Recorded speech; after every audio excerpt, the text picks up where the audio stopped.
Siapa yang melihat hilal tanda 1 bulan Zulhijjah, wa arada an yudhi, dan dia mau berkurban, falyumsik an sya'rihi wa azfarihi. Jangan cukur bulu, jangan potong bulu badan, jangan potong kuku dari tanggal 1 Zulhijjah. Jadi dia lihat hilal tanggal 1, 2, 3, 4, 5, 6, 7, 8, 9. Selama 9 hari tidak potong kuku, tidak cukur bulu, tidak cukur kumis, tidak potong jenggot, tidak potong rambut selama 9 hari. Apakah hukumnya wajib? Tidak wajib, sunnah. Jadi bagi yang mencukur kumis, yang potong jenggot, yang potong kuku dari tanggal 1 sampai tanggal 9 hukumnya mubah, boleh. Apa hikmahnya? Apa hikmah dari menahan diri selama 9 hari? 9 hari kukunya mulai panjang, 9 hari kumisnya mulai panjang.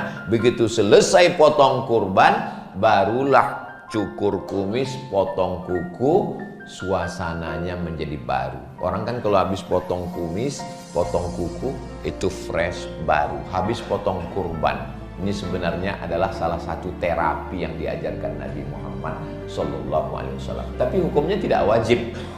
Siapa yang berkurban potong kuku pada tanggal 9, ya boleh, kurbannya tetap sah. Ini saya sampaikan karena biasanya kalau sudah mendekat hari raya kurban, banyak diangkat isu-isu, masyarakat bingung, mau dilanjutkan nggak bisa karena paket sudah habis. Assalamualaikum warahmatullahi wabarakatuh. Alhamdulillah, Allahumma sholli ala Sayyidina Muhammad wa ala ali Sayyidina Muhammad. Allahumma alimna ma yanfa'una wanfa'na bima 'allamtana innaka antal alimul hakim. Rabbi shrah li sadri wa yassir li amri wahlul 'uqdatam min lisani yafqahu qawli. Yang sama kita hormati guru-guru kita, para alim, para ulama. Mudah-mudahan panjang umur, berkah ilmunya melimpah untuk kita semua. Man shallat subha fi jama'atin, siapa yang salat subuh berjamaah, fa ka'annama shallal laila kullah, dapat pahala seperti sholat sepanjang malam. Man sholat subuh fi jama'atin, siapa yang sholat subuh berjamaah, summa qa'ada yadhkurullah, setelah itu dia duduk berzikir mengingat Allah.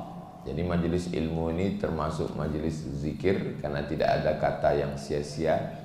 Kita ngaji, setelah itu hatta tatlu asyams, sampai terbit matahari. Jadi ngaji kita ini nggak pakai menit-menitan, pokoknya sampai terbit matahari.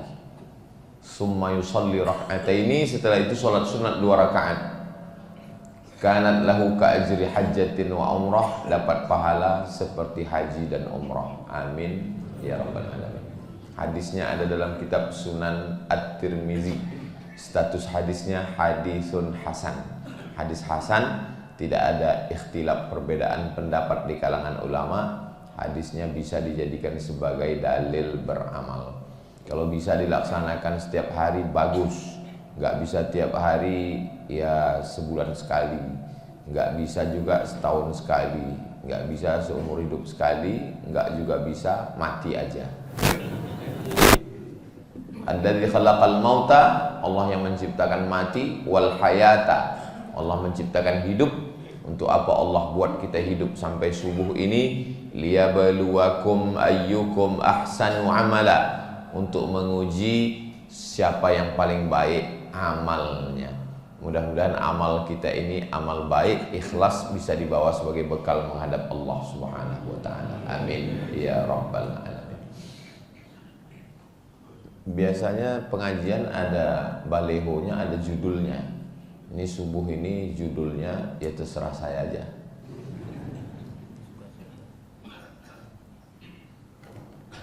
Nabi Adam punya anak, satu namanya Qabil, satu namanya Habil. Diabadikan mereka berdua berkurban. Idz qarraba qurbanan, ketika mereka berdua berkurban. Fatuqubbila min ahadihima, diterima kurban dari salah satunya, kurban Habil.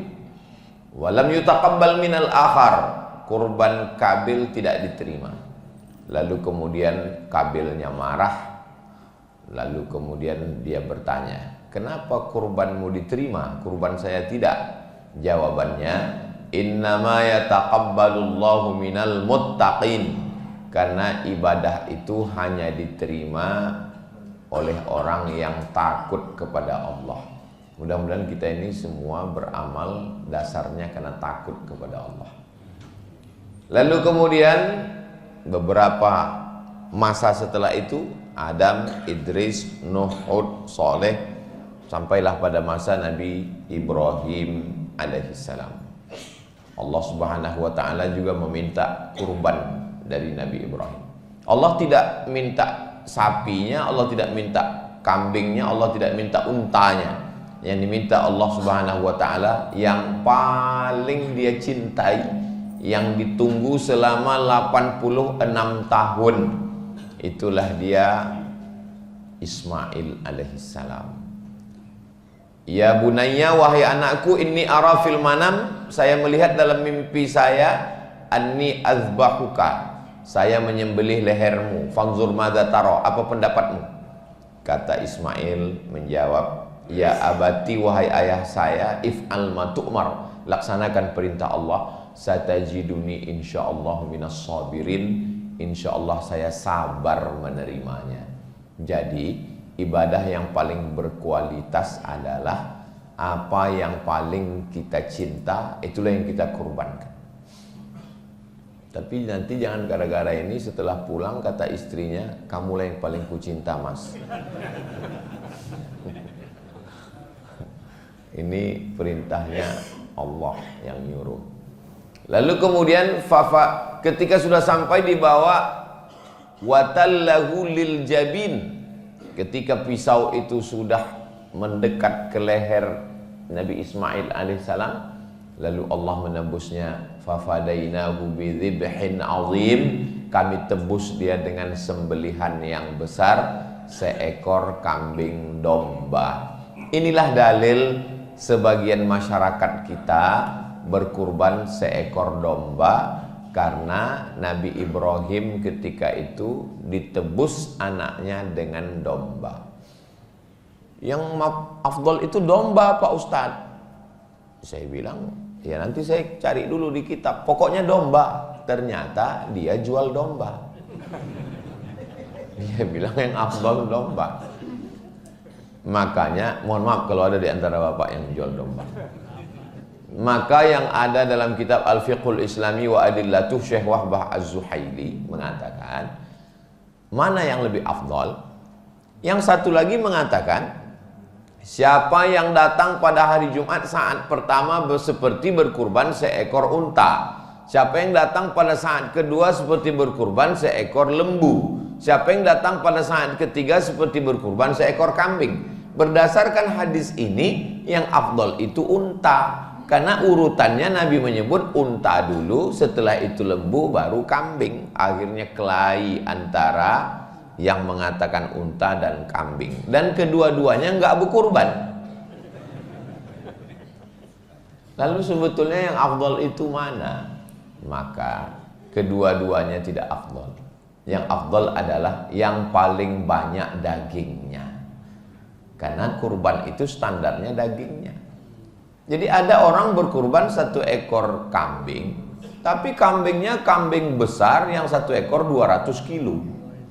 Itu afdal daripada berkurban seekor sapi, sapi kurus 7 orang. Tapi yang berkurban 1 ekor sapi, sapinya sapi limosin 1 ton, itu afdal. Lalu datang yang satu lagi mengatakan, nggak penting sapi besar atau kambing besar, yang penting hati kita ikhlas karena Allah. Itulah yang paling. Kebetulan dia jamaah Masjid Al-Ikhlas. Berapa banyak orang yang berkurban nggak dapat pahala kurban, tapi berapa banyak orang yang nggak berkurban hanya niat kurban dan sudah dapat pahalanya karena dia dengar kata sambutan dari Ustadz Heru. Mudah-mudahan kita semua dapat dua-duanya, pahalanya dapat dan kita berkurban insya Allah. Jadi masalah hewan kurban ini, siapa yang paling banyak dagingnya dinikmati oleh fakir miskin, itulah ibadah kurban yang paling utama. Lalu yang dilaksanakan oleh Nabi Shallallahu Alaihi Wasallam dua-duanya. Riwayat yang pertama, Nabi mengambil seekor kambing, kepalanya di sebelah kiri, kakinya di sebelah kanan, menghadap ke arah kiblat. Kambing yang pertama Nabi menyebutkan Bismillahi Allahu Akbar. Kenapa bismillahnya nggak sampai habis Bismillahirrahmanirrahim? Karena nggak sesuai. Bismillahirrahmanirrahim dengan nama Allah yang maha pengasih dan penyayang. Kalau sayang kok dipotong? Itu kenapa bismillahnya cuma sampai Bismillahi Allahu Akbar. Dengan nama Allah, Allah maha besar. Allahumma hadza an Muhammad wa ali Muhammad. Ini saya sembelih dari Muhammad dan untuk keluarga Muhammad sallallahu alaihi wasallam. Menurut ulama, inilah dalil bahwa kurban itu boleh untuk orang meninggal dunia. Loh, mana dalilnya? Itu kan nggak ada disebut orang meninggal dunia. Karena waktu Nabi menyembelih hewan kurban itu dia katakan ini untuk Muhammad dan untuk keluarga Muhammad sallallahu alaihi wasallam. Ketika itu Khadijah sudah meninggal dunia. Kambing yang kedua, Bismillahi Allahu Akbar, Allahumma hadza an Muhammad wa ummati Muhammad. Inilah kurban untuk Muhammad dan untuk umat Muhammad sallallahu alaihi wasallam. Ini juga dalil kalau seorang suami berkurban, maka ahli baitnya, istrinya, anaknya sudah dapat. Kenapa? Karena waktu menyembelih itu Nabi mengatakan ini untuk Muhammad dan untuk keluarga Muhammad. Oh, jadi kalau begitu Ustadz, satu kambing bisa untuk satu kelas. Makanya di beberapa sekolah dilaksanakan satu kelas, anak pelajar siswa 30 orang, satu ekor kambing. Itu bukan kurban namanya. Karena kambing itu satu orang, satu kambing. Tapi kalau ahli bait, anak istri bisa satu kambing untuk satu ahli bait. Tapi itu satu kelas, nggak ada orang satu kelas ahli bait. Mana ada satu kelas 30 orang saudara kandung semua? Maka kalau satu kelas itu iuran, satu pelajar ada yang 50.000, ada yang 20.000, maka yang berkurban tetap satu orang. Yang iuran itu namanya pahala sodakoh. Sedangkan hasil dari sodakoh itu dapat untuk satu ekor kambing dibelikan ke kambing yang berkurban satu orang. Nama siapa Ustadz? Ya bahaya kalau 30 orang dipilih satu nama, kelahi anak-anak. Terus ya udah wali kelas. Selesai. Jadi jangan disebut untuk kurban satu kelas, karena satu kambing itu untuk satu orang. Tapi kalau untuk ahli bait, maka bisa satu kambing, bapak, anak, suami, istri. Tapi jangan gara-gara ceramah subuh ini yang sudah ngasih 5 kambing, 4-nya diambil lagi. Ini kambing untuk saya, ini untuk istri saya, ini untuk anak saya, ini untuk mantu saya, ini untuk cucu saya. Kami di rumah ada 5 orang, jadi saya satu kasih 5 ekor kambing untuk Masjid Al-Ikhlas. Besok pagi datang ke masjid, karena kata Ustadz Somad cukup satu, yang 4 saya ambil lagi. Kalau mau afdal, satu orang satu ekor kambing. Ini hadis tentang kambing. Lalu hadis tentang sapi, naharna ma'an Nabi sallallahu alaihi wasallam amal Hudaybiyata. Kami, kata sahabat Nabi, pernah berkurban pada tahun Hudaybiyah. Tahun Hudaybiyah adalah ketika Nabi dan sahabat berangkat umroh, lalu kemudian tertahan di satu daerah namanya Hudaybiyah. Hudaybiyah itu lebih kurang 22 km dari kota Makkah Al-Mukarramah. Sekarang namanya sudah berubah menjadi Sumaisi, tempat checkpoint waktu kita masuk dari kota Jeddah. Biasa kita masuk dari kota Jeddah itu ditahan, dicek paspornya, itu daerah Hudaybiyah. Nah ketika itu Nabi bersama sahabat berkurban 1 ekor onta 7 orang. Jadi 1 ekor onta 7 orang, 1 ekor lembu 7 orang, 1 ekor sapi 7 orang.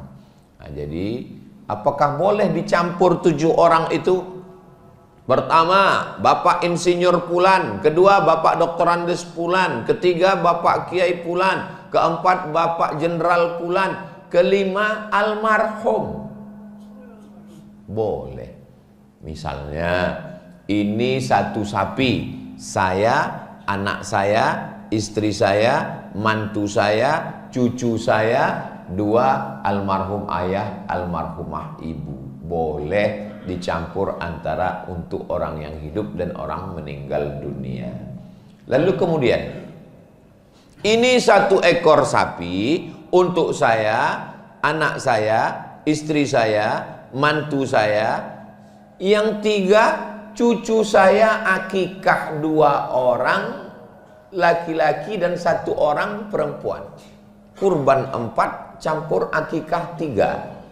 Menurut kitab fikih sunnah, nggak boleh dicampur antara kurban dengan akikah. Kalau kurban-kurban saja, akikah-akikah saja. Referensinya, nama kitabnya fikih sunnah, nama penulisnya Sayyid Sabiq. Tapi menurut mazhab Syafi'i, dalam kitab Hasyiah Al-Bujairimi, boleh dicampur antara kurban dengan akikah. Hanya saja bedanya kalau daging kurban dibagi mentah, sedangkan daging akikah dimasakkan lalu diundang orangnya diberi makan. Jadi tinggal dibagi saja. Kalau 7 bagian, yang 3 bagian ini dilaksanakan secara akikah menurut mazhab Syafi'i. Saya sampaikan 2 versi ini bukan untuk membingungkan jamaah. Mana tahu nanti ada ustadz yang ceramah mengatakan kurban dengan akikah gak boleh dicampur. Yang satu lagi mengatakan boleh. Akhirnya jamaah bingung, nggak jadi berkurban. Nah, jadi, yang mengatakan nggak boleh berarti dia pakai referensinya kitab ini.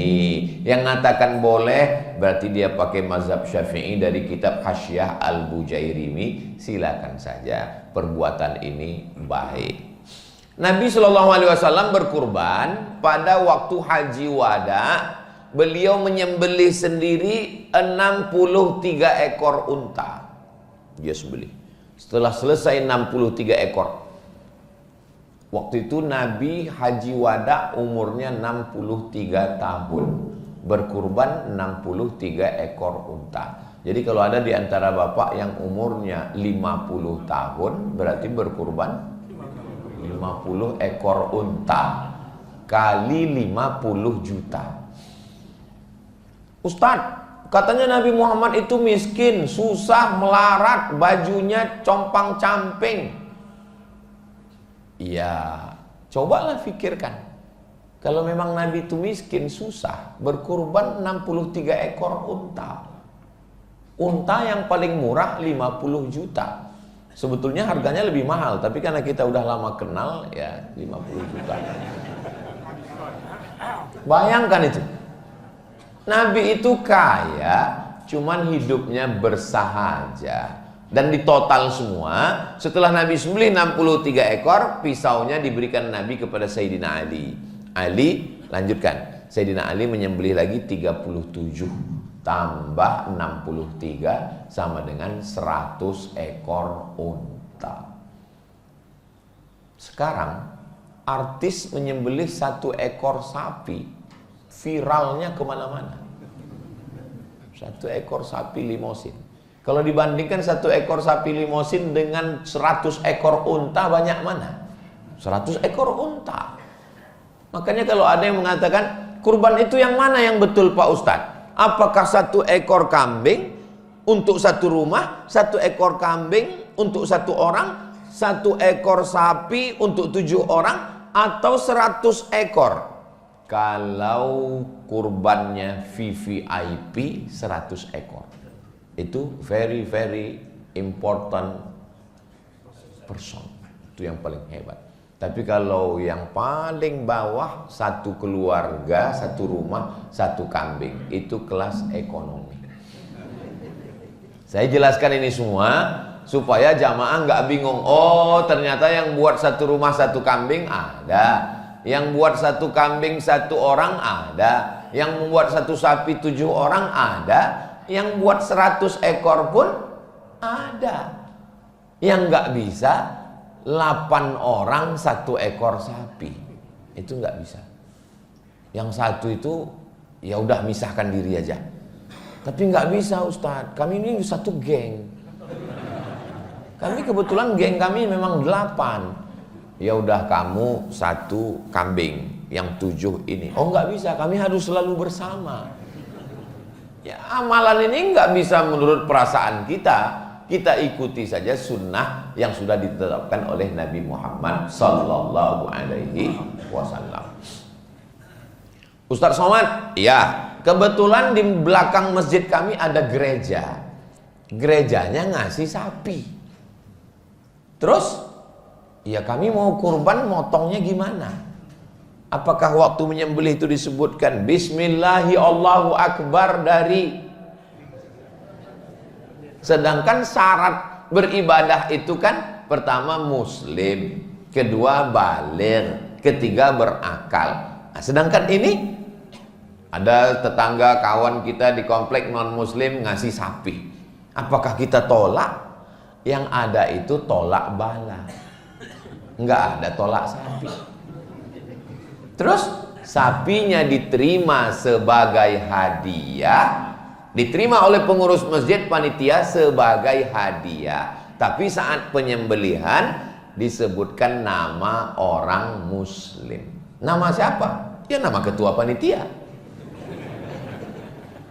Ketua, sekretaris, bendahara, pengurus semua namanya dipakai. Kalau ada yang komplain, kasih tahu sama dia. Mudah-mudahan tahun depan sampean ketua. Yang penting kan dagingnya dibagi. Kalau disebut nama non-muslim, maka kurbannya tidak sah. Tapi bahwa mereka memberi itu terhitung sebagai hadiah. Apakah orang yang tidak Islam itu kalau memberi sesuatu dibalas Allah Ta'ala? Ya. Buka bab tentang wakaf. Boleh orang non-muslim memberi wakaf, memberi sodakoh. Jadi kalau ada misalnya kemari, lalu dia datang kasih 100 sak semen ke pengurus Masjid Al-Ikhlas, diterima atau tidak? Terima. Jangan dibilang tidak diterima. Kami mesti fit and proper test dulu, dicek dulu ini hartanya dari mana. Ya diterima. Tapi bahwa itu menjadi amal di akhirat, syarat amal itu diterima, sebutkan dulu passwordnya. Asyhadu an la ilaha illallah wa asyhadu anna muhammadan rasulullah. Ini Ustaz Somad ini sembarangan ngomong. Biasanya kalau minuman sudah datang ini bisa 2 jam ceramahnya. Nah, apalagi ada teh manis. Sampai mana tadi hilang banyak. Mana dalilnya? Ketika Nabi mengirim surat ke Alexandria. Jadi waktu itu di dunia ini ada 2 paus. Satu paus yang ada di Vatikan, satu paus yang ada di Alexandria. Yang di Alexandria itu sampai sekarang masih ada. Saya waktu ke Mesir ada paus Alexandria. Mereka tidak ikut yang di Vatikan. Yang dikirimi Nabi surat yang di Alexandria. Yang bawa surat itu namanya Hatib bin Abi Balta'ah. Surat ini dibaca oleh paus. Namanya Jirjis. Nama mereka biasanya punya 2 nama. Nama asli dan nama itu Muqawqis. Dia baca surat Nabi, dia lipat surat Nabi, dia kasih minyak wangi, dia cium, dia letakkan di dalam kotak kayu. Begitulah dia memuliakan surat Nabi. Dan Hatib yang bawa surat itu dikasih hadiah. Dikasih hadiah asal Banha. Asal artinya madu. Banha salah satu provinsi di Mesir. Memang produksi madunya bagus, madunya asli. Cirinya dibawa pulang ke rumah istri marah. Itu asli. Madunya dibawa ke Nabi, diminum oleh Nabi. Itu dalil boleh menerima hadiah dari non-muslim. Makanya kalau ada bapak ibu yang dikasih madu sampai sekarang masih disimpan, ragu untuk minum, silakan minum, atau kalau nggak mau kasih ke saya. Yang kedua dikasih kain, karena Mesir itu waktu itu produksi tekstil terbaik, kain putihnya habis waktu. Hebat Masjid Al-Ikhlas ini. Kadang memang ustadz-ustadz ini ceramah nggak mengenal waktu. Itu pentingnya dikasih timer. Kalau sudah bunyi habis waktu. Tapi karena ini ustadz dari luar kota, maka ada kekhususan tambah. Nah, lalu kemudian kain putihnya disimpan dan dipakai oleh Nabi SAW. Nabi diberi hadiah yaitu bighal. Bighal ini lebih besar dari keledai, lebih kecil dari kuda. Kendaraan. Kalau sekarang mungkin ya mobil dinas plat merah. Dipakai oleh Nabi SAW. Dikirim 2 perempuan. Bayangkan baiknya Paus Alexandria itu. Dikirim 2 orang perempuan, yang satu namanya Sirin. Lalu sahabat Nabi ada yang belum nikah, namanya Hasan bin Sabit, penyair. Kalau mau perang, Hasan ini yang baca syair. Hasan, kamu ambil Sirin menjadi istri kamu. Sirin ini punya kakak namanya Maria. Maria ini ibu dari anak Nabi laki-laki bernama Ibrahim.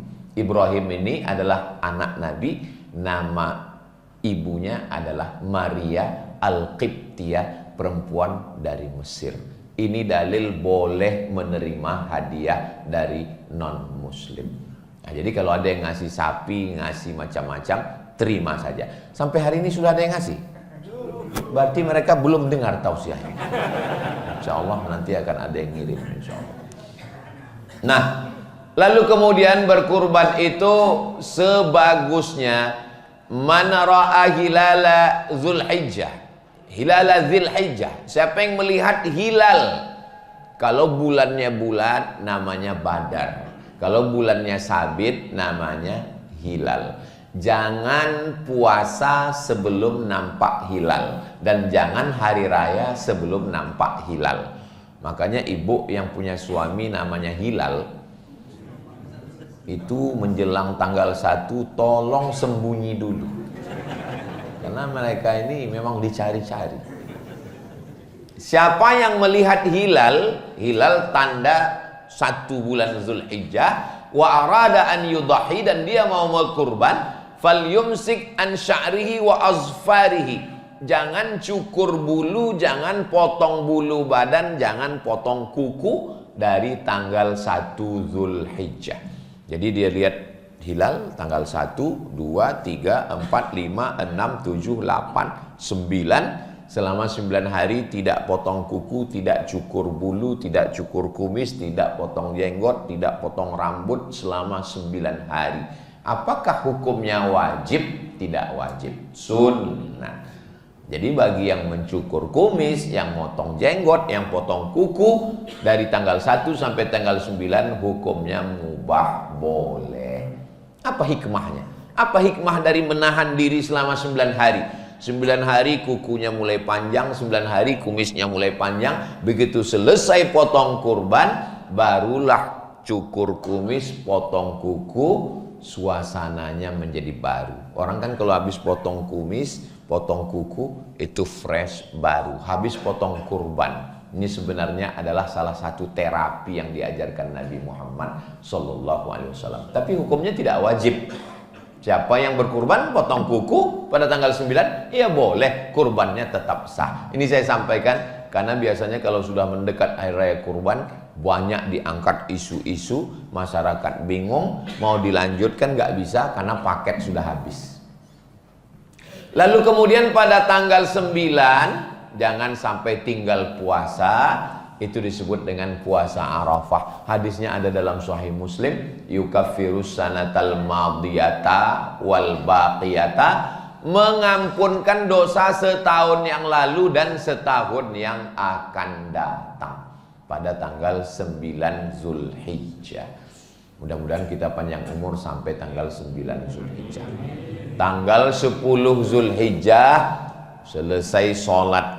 Kapan waktu sholat? Waktu sholat sudah bisa dilaksanakan ketika terbit matahari lewat 12 menit. Dari mana datang waktu 12 menit? Ini bumi. Ini bumi, ini matahari.